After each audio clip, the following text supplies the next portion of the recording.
Welcome to the MOOCs on Economics of Gender and Development, and we are in the last module of this MOOC, that is module 40 of this MOOC on Economics of Gender and Development. And today we are going to discuss sort of recent progress and also the future directions regarding what could be done for development of gender and empowerment of women in India. In this MOOC, we have already discussed a lot of issues throughout our different modules and different units.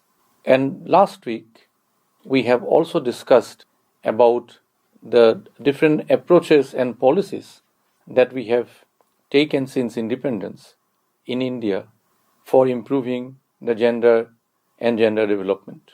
So we will start with a very quick recap of the discussions that we have done in our two units, that is module number 37 and 38 this week, and then we will try to put forth the agenda for today's discussion.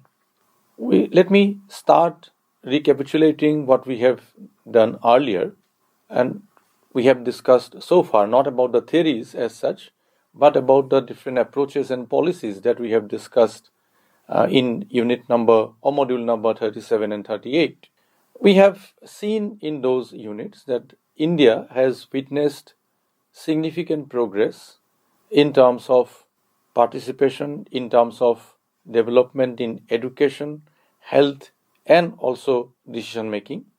However, economic empowerment remains inadequate still when we see that participation and achievement of women in economic front is not up to the expectation. We have also discussed about our strengths in developing gender in our country.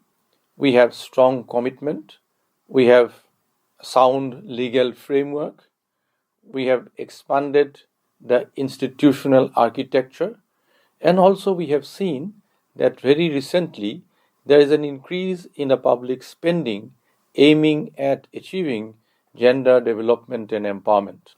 However, we are also confronted with large number of challenges, including the implementation gaps, poor intersectoral convergence, data and monitoring issues, and there is a question of accountability.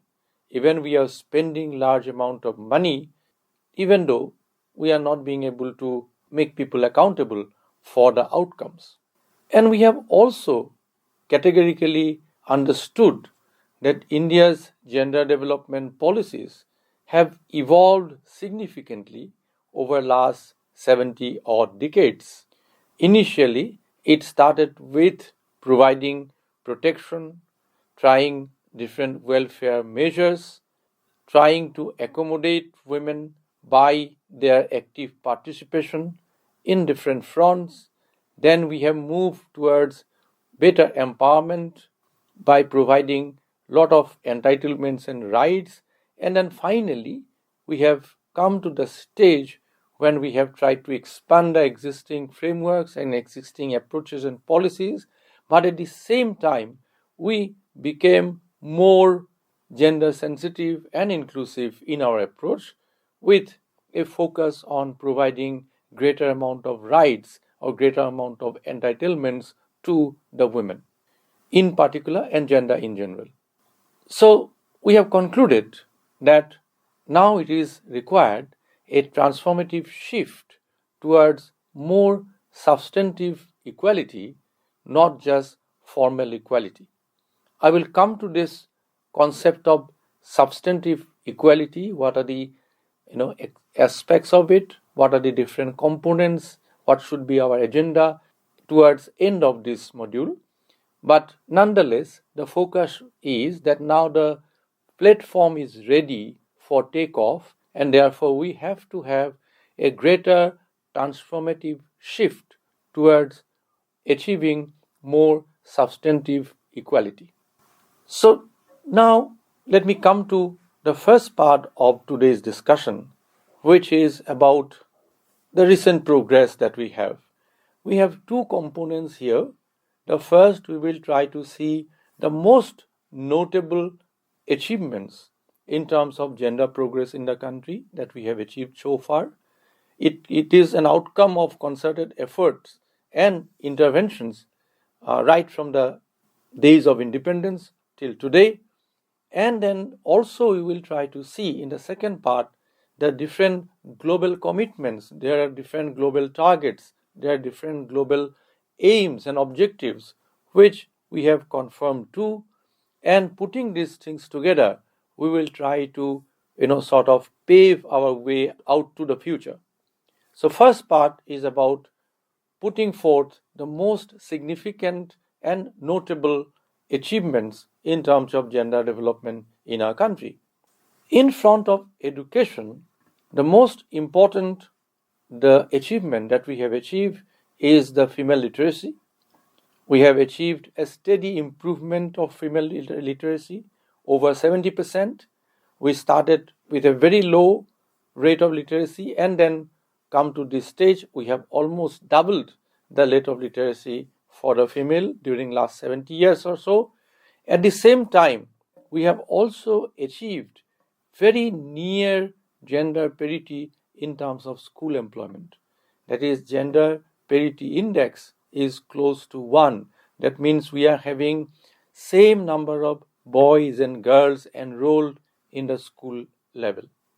So that's a great achievement, because unless and until we make all women, all male students come to the schools, it will be very difficult to enhance the years of schooling for entire population. So that's a very big kind of achievement that we have been able to sort of achieve in last 7 decades.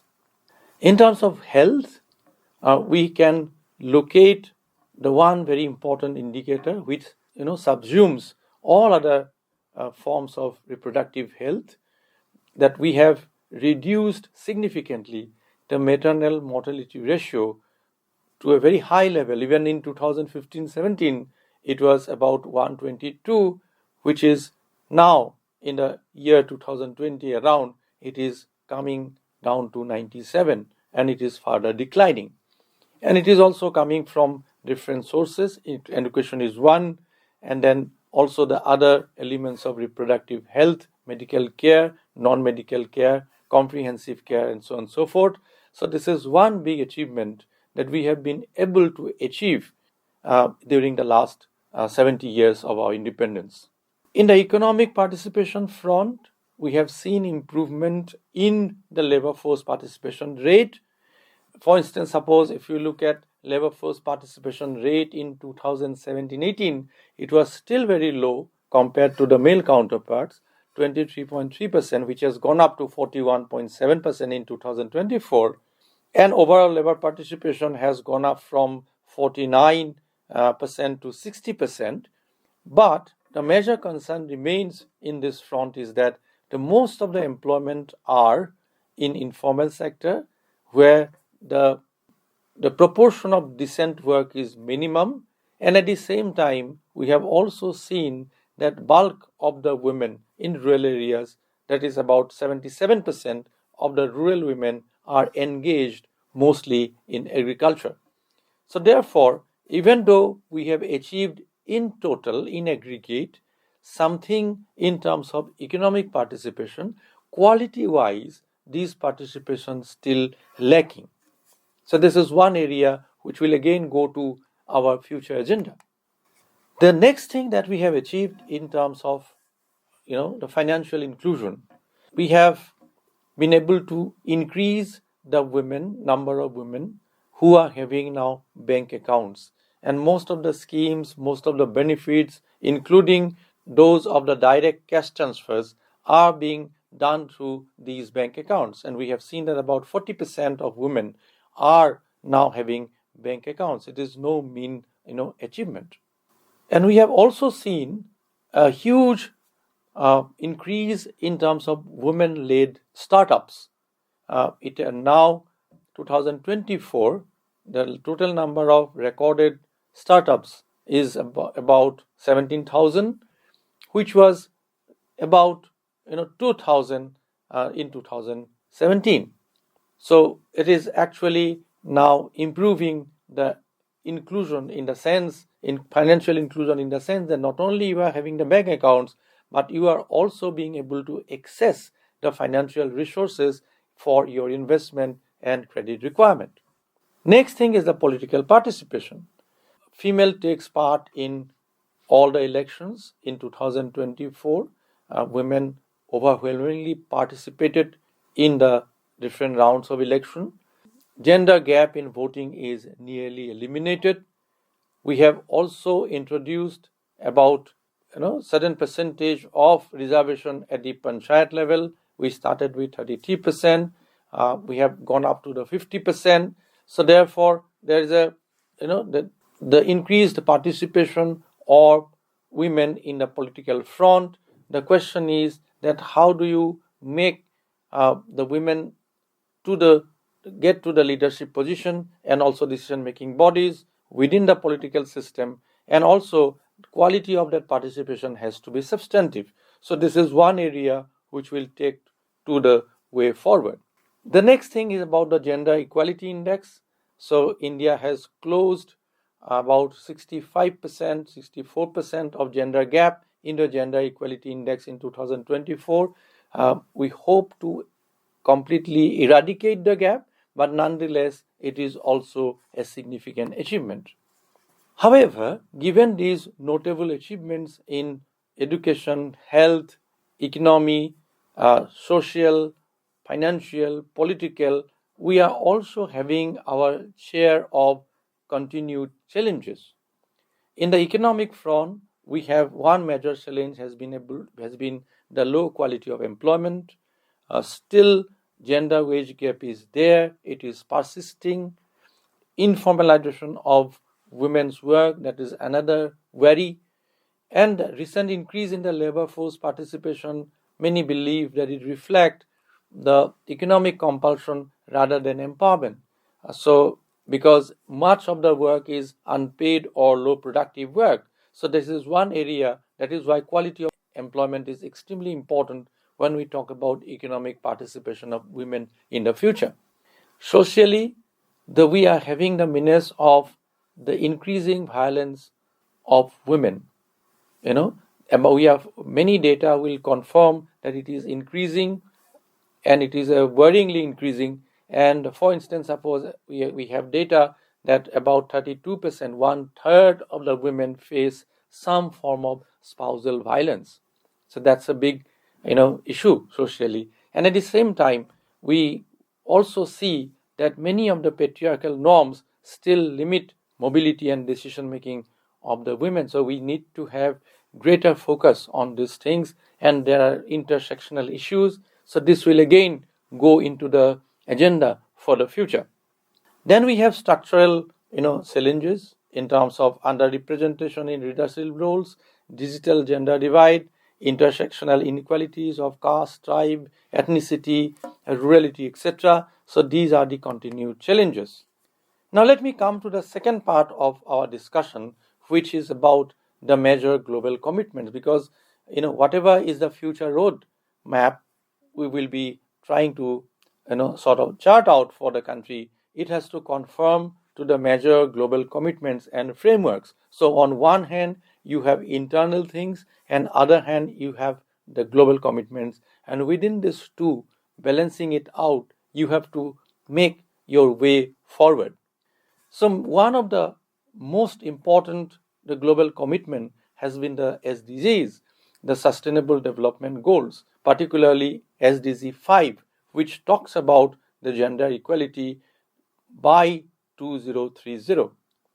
And this is the central global framework adopted by UN, as we know, and the goal particularly talks about achieving gender equality and empower all women and girls by 2030. And if we look at the key trends regarding the targets, we will see that key targets have been that ending the discrimination and violence, which is on the rise, as I have said, eliminating harmful practices, recognizing the unpaid care work, the equalizing the leadership and participation across different fronts, and also particularly the political front, universal reproductive rights, economic rights and property ownership, digital empowerment, gender responsive policies and budgets. So all these things are put as the key targets. However, if we look at the recent global reality check in the year 2024-25, then we will see that no indicator or targets is fully on track actually globally. And there are researchers which suggest that gender parity may take to the period of 140 years in the leadership. Suppose if you go like this, it will take about 140 years to equalize the gender, to achieve the gender parity in political leadership or other kinds of leaderships. And particularly it will take about 47 years in the parliament. After 47 years, maybe we will be having the same number of women parliamentarians as with the men. And then also there are evidences globally that, and we discussed this in our earlier module, that women perform about 2.5 times more unpaid care work. So therefore, patriarchal norms, gender socialization limits the mobility and then participation of women. And its implication for SDG 5 remains that at the core, but progress is very slow and even uneven. All right. So the other kind of frameworks. One of the framework was the Beijing Platform for Action, which was long back adopted by UN in 1995. However, there is a review at the in the year 2025, after 30 years of implementation. It talked about the 12 critical areas which will guide the global gender policy. It actually highlights, the recent review highlights that persistent legal discrimination, violence against women is a big issue, low political representation, and therefore it talks about renewed calls for stronger legal enforcement, intersectional gender policies, and greater financing for gender equality. Global gender monitoring framework is another. We can have SDG gender index, and then it covers the 139 countries.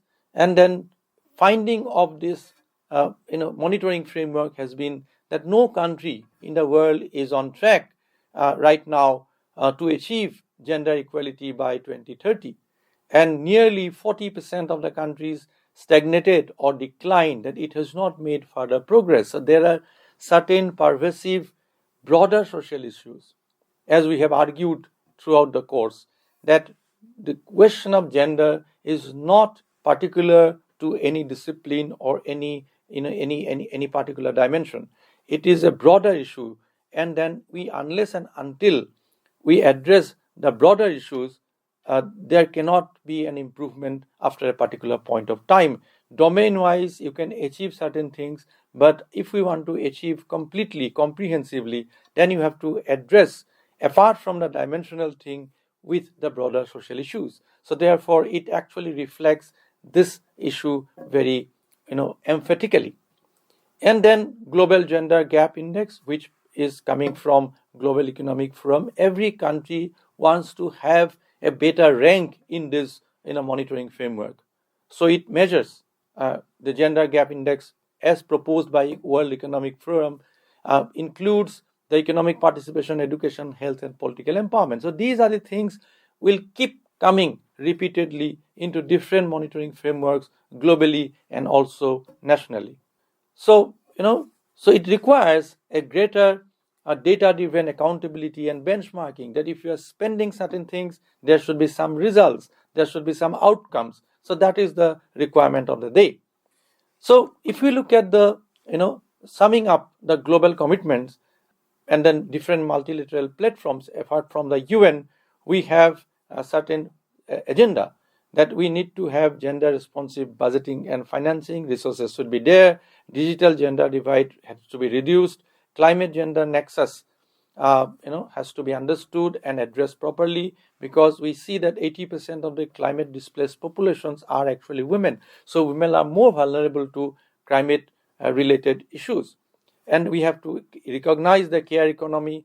There is a great deal of intersectionality we need to understand, emphasize, recognize, and address the caste, class, ethnicity, disability, etc., with the question of gender, and most importantly, women's leadership in governance and peace building. So these are the agenda that are coming from the global, things. So now let me quickly come to the next part of our discussion, that is about the India's response to global commitments. Where do we stand? India aligns strongly, of course, with SDG 5 and global frameworks through constitutional policy and programmatic interventions. And Niti Aayog's monitoring dashboard is one of the tools by which we can actually see how we are making progress. India has substantially aligned its policies also with the global commitments, but as we have seen earlier, the outcomes are mixed and uneven. Not all states are doing good. There are states who are doing fantastically well. There are states which are lagging much behind. And we have understood the limitations, which include implementation deficits, structural barriers like patriarchy, informal labor market issues related to it, and also the huge care burden that is cast on the women, which affects adversely their participation and also their outcomes. So therefore, we have said that in the next phase, we need to have stronger implementation, focusing on labor participation, safety, and agency of the women. And that is where we have to locate the transformative agenda for looking forward. So this transformative agenda has to be, it has to recognize that women and marginalized genders face structural barriers. And these barriers can be patriarchy, these barriers can be issues related to intersectionality like caste, class, location, norms, and so forth. And it has to seek equity-based intervention, special measures, redistribution, etc. It has to underline the process of enhancing agency, autonomy, and decision-making power of women and marginalized genders, because gender no longer limit to women. It has to recognize and accommodate other genders as well. So, we have to move from the welfare, development, empowerment to transformation. So we have already passed these 3 pages. Now you have to go for the transformation. Now this transformation has to be, the substantive equality and empowerment, not just formal equality and empowerment. It is not about having equality on paper. It has to be equality in terms of real outcomes, and that we call substantive gender justice. Now, way forward, transformative agenda has to, revolve around the idea of substantive gender justice. Now, substantive gender justice ensures real equality in outcomes, not just in providing formal rights or having a stated policy. It has to recognize that gender empowerment is both a means and also an end of development. Given this framework, we have 7 future priorities for the country like India. The first, it has to enhance the gender sensitive, inclusive regulatory frameworks with stronger enforcement. Whatever we have to make it more gender sensitive, we have to make it more inclusive, and with stronger enforcement. The quality of employment, second one, the quality of employment for women has to be the focus now. It is not about only having a notional participation, but it has to be participation in substantive sense, and that can only come only when people are coming willingly, not as a compulsion. It has to come from within, and that can come only when you ensure quality employment for women. Third, you have to strengthen the gender budgeting outcomes. Not only you are having the gender budgets and get greater allocations, but more importantly, those allocations are to be mapped with increased outcomes. So that's what we need to, have for the way forward. And then we have to address the issues related to unpaid care work, Next is the enhanced participation, particularly in the decision-making process, political decision-making process. Bills are pending for providing reservation to women in other tiers of government apart from the PRIs. So those are the key issues if we want to have substantive, the equality or substantive gender justice in the future. Then we have to promote digital and financial inclusion. We have to enhance, we have to address the gap. And then finally, we have to understand and we have to take care of large number of intersectional issues in terms of having an intersectional policy design for the future. So these 7 actually prioritizes for the future roadmap for the country like India. So friends, we have come to the end of this MOOC on economics of gender and development. We started with the conceptual thing, we moved through different nitty-gritties, and then finally coming to the approaches and policies which can affect the larger questions of gender. The basic argument of this entire reading or entire journey has been very, very focused and very quick, in a sense that we have to understand that gender is an overarching issue. It is a much broader issue. So it cannot be addressed in a piecemeal way, in a fragmented way. If we want to address substantively the gender issues, then we must have a comprehensive understanding of the issues and at the same time comprehensive addressing of the issues. So friends, with this message, let me conclude this MOOC on economics of gender and development. Thank you very much.